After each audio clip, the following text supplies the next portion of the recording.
Selamat datang di Eldoria. Ini adalah kerajaan yang selalu cerah ceria. Padang rumput hijau terhampar luas seperti karpet. Gunung-gunungnya tinggi sekali, sampai menyentuh awan yang lembut. Penduduk di sana semuanya bahagia. Mereka suka menyanyi dan menari. Tapi kerajaan yang bahagia pun butuh pahlawan. Dan Eldoria punya 3 pahlawan yang paling hebat. Pertama, ada Sir Kaylen. Dia kuat sekali. Ototnya keras seperti batu. Dia membawa pedang besar dan berkilau. Namanya Sunstone.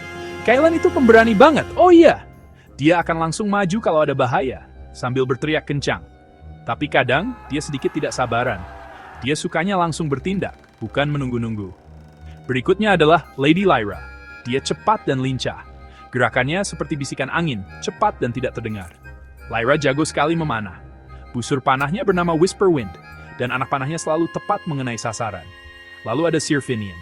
Dia mungkin tidak sekuat yang lain, tapi Tessie. Finish, huh? Suatu hari, suasana di Eldoria jadi sepi sekali. Aneh rasanya. Suara tawa yang biasanya terdengar, kini menghilang. Bahkan kicauan burung-burung terdengar lebih pelan. Raja Theron yang sudah tua, pemimpin Eldoria, merasa khawatir sekali di hatinya. Matanya terlihat bijaksana dan janggutnya putih panjang. Dia sudah hidup lama sekali. Dia tahu kalau ada sesuatu yang tidak beres. Sebuah bayangan gelap sepertinya sedang merayap di pinggir kerajaannya yang cerah. Dia tahu dia membutuhkan ksatria-ksatria terbaiknya untuk menghadapi apapun yang mungkin terjadi. Raja memanggil Tuan Elmsworth, pustakawan kerajaan. Tuan Elmsworth datang membawa sebuah buku kuno yang sangat tebal dan berdebu. Dia bercerita tentang sebuah legenda Jam Pasir Kronos. Raja Theron segera memanggil 3 ksatria paling beraninya, Sir Kaylen, Lady Lyra, dan Sir Finian. Ksatria-ksatria pemberani, kata Raja, Eldoria membutuhkan kalian. Sejani Raja Iba Pasir Kronos ini. Sir Kaylen, Lady Lyra, dan Sir Finian langsung menerima tugas dari Raja tanpa ragu-ragu. Jantung mereka berdebar-debar, antara bersemangat dan juga bertekad kuat. Kaylen menggenggam gagang pedang Sunstone-nya erat-erat. Lyra memeriksa tempat anak panahnya. Finian memegang erat buku teka-teki dan runenya.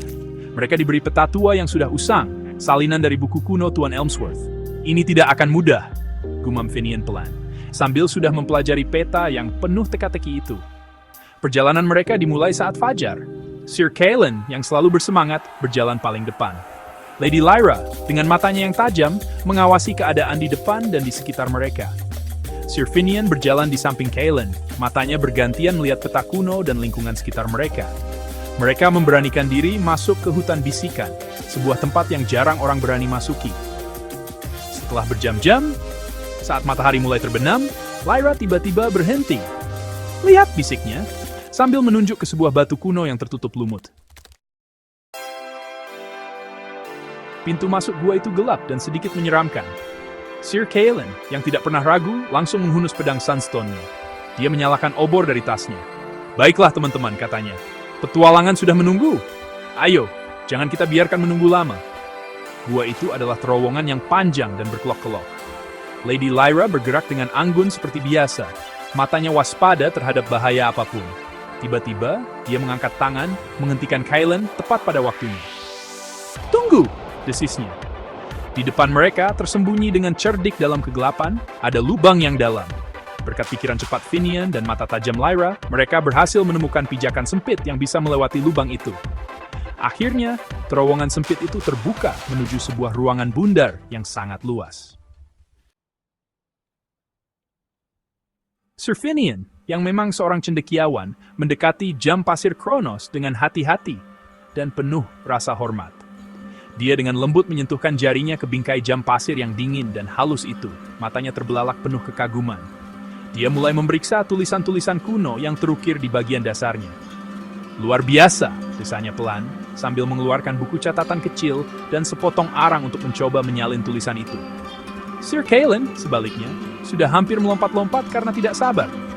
Sudah cukup membacanya, Finian, serunya dengan suara keras, sambil melangkah maju. Ayo kita lihat sihirnya. Sebelum ada yang bisa menghentikannya, dia mengulurkan tangan dan menyentuh jam pasir yang bersinar itu. Seketika, setangkai bunga kecil yang layu di celah batu terdekat mulai berubah. Bunga itu menjadi tegak, mekar dengan sangat indah, lalu dengan cepat layu dan menjadi debu, Semua itu terjadi hanya dalam beberapa detik. Wah, seru Kaelin kaget sambil melompat mundur. Lady Lyra sedikit mengerutkan kening melihat tindakan gegabah Kaelin. Mungkin kita perlu pendekatan yang lebih hati-hati, Kaelin, sarannya dengan lembut. Finian mengangguk setuju. Lyra benar. Tulisan-tulisan ini memperingatkan agar tidak digunakan sembarangan. Mereka mulai berlatih. Break time hati. Dengan hati-hati, Finian berhasil bahwa jika jam pasir dimiringkan dengan lembut ke Sedra, itu bisa memperlambat tuas di arah kecil. Sementara dimiringkan ke arah lain, bisa mempercepatnya. Dengan jam pasir Kronos sudah dibungkus hati-hati dan aman di dalam tas Finian, ketiga ksatria itu berjalan kembali menuju kastil Eldoria. Mereka merasa berhasil, tetapi juga merasakan beban tanggung jawab yang berat. Namun, saat mereka keluar dari hutan bisikan, mereka tahu ada sesuatu yang sangat tidak beres. Langit di atas Eldoria yang biasanya cerah dan penuh sinar matahari, kini berwarna ungu kusam yang aneh. Kegelapan yang tidak wajar menyelimuti udara, dan hawa dingin yang aneh membuat mereka menggigil meskipun hari masih sore. Suara-suara riang kerajaan hilang, digantikan oleh keheningan yang menakutkan. Tiba-tiba, suara tawa dingin yang mengejek bergema di udara yang sunyi senyap itu. Dari bayang-bayang benteng kastil, sesosok muncul. Ini adalah Morwen, si penyihir bayangan. Wah, dia terkekeh. Suaranya dingin seperti pecahan es. Lihat siapa yang datang. Tangan Sir Kaelin langsung memegang gagang pedang Sunstone-nya. Kami tidak akan pernah memberikan jam pasir ini padamu, penyihir, serunya. Lady Lyra memasang anak panah ke busur Whisperwind-nya. Finian memegang tas berisi jam pasir itu lebih erat lagi. Morwen hanya menyeringai. Semangat sekali! Desis Morwen sinis. Dengan sekali sentakan pergelangan tangannya, dia melepaskan rentetan serangan sihir gelap. Kaelin meraung dan melompat maju, pedangnya Sunstone menangkis proyektil bayangan itu. Lady Lyra bergerak dengan kecepatan luar biasa, melepaskan anak panah yang berfungsi untuk mengalihkan perhatian Morwen. Sementara Kaelin dan Lyra membuat Morwen sibuk, pikiran Finian bekerja keras. Dia tahu mereka tidak bisa hanya bertarung untuk keluar dari situasi ini. Rencananya sudah siap. Finian dengan hati-hati mengeluarkan jam pasir Kronos. Dia menatap Lyra. Siap? Tanyanya. Lyra mengangguk. Finian menarik napas dalam-dalam. Dia dengan lembut dan tepat memiringkan jam pasir itu, memusatkan seluruh niatnya pada Lyra. Saat Finian memanipulasi pasir itu, aura keemasan samar menyelimuti Lady Lyra. Dengan ledakan kecepatan super, Lyra melesat melewati pertahanan sihir Morwen. Sebelum Morwen sempat bereaksi, tangan Lyra dengan cepat menyambar dan merebut liontin kristal gelap yang berdenyut dari leher penyihir itu. Tidak! Jerit Morwen. Morwen mengarahkan seluruh amarahnya pada Lyra, tetapi Sir Kaelin sudah ada di sana. Dengan teriakan perang yang dahsyat, dia menyerang. Pedangnya Sunstone menyala dengan cahaya kebenaran. Lyra melemparkan liontin yang direbut itu ke Finian. Finian lalu memegang jam pasir Kronos di atas liontin itu. Saat Finian dengan susah payah memanipulasi jam pasir Kronos di atas liontin gelap Morwen, suasana menjadi tegang dan sunyi. Pasir kemasan di dalam jam pasir itu tampak berjuang melawan energi gelap dari kristal tersebut. Lalu, dengan suara retakan tiba-tiba yang tajam, liontin itu mulai bersinar dengan cahaya yang sangat terang, namun aneh. Retakan-retakan tipis menjalar seperti jaring laba-laba di permukaannya. Finian menahan napas, berkonsentrasi dengan sekuat tenaga.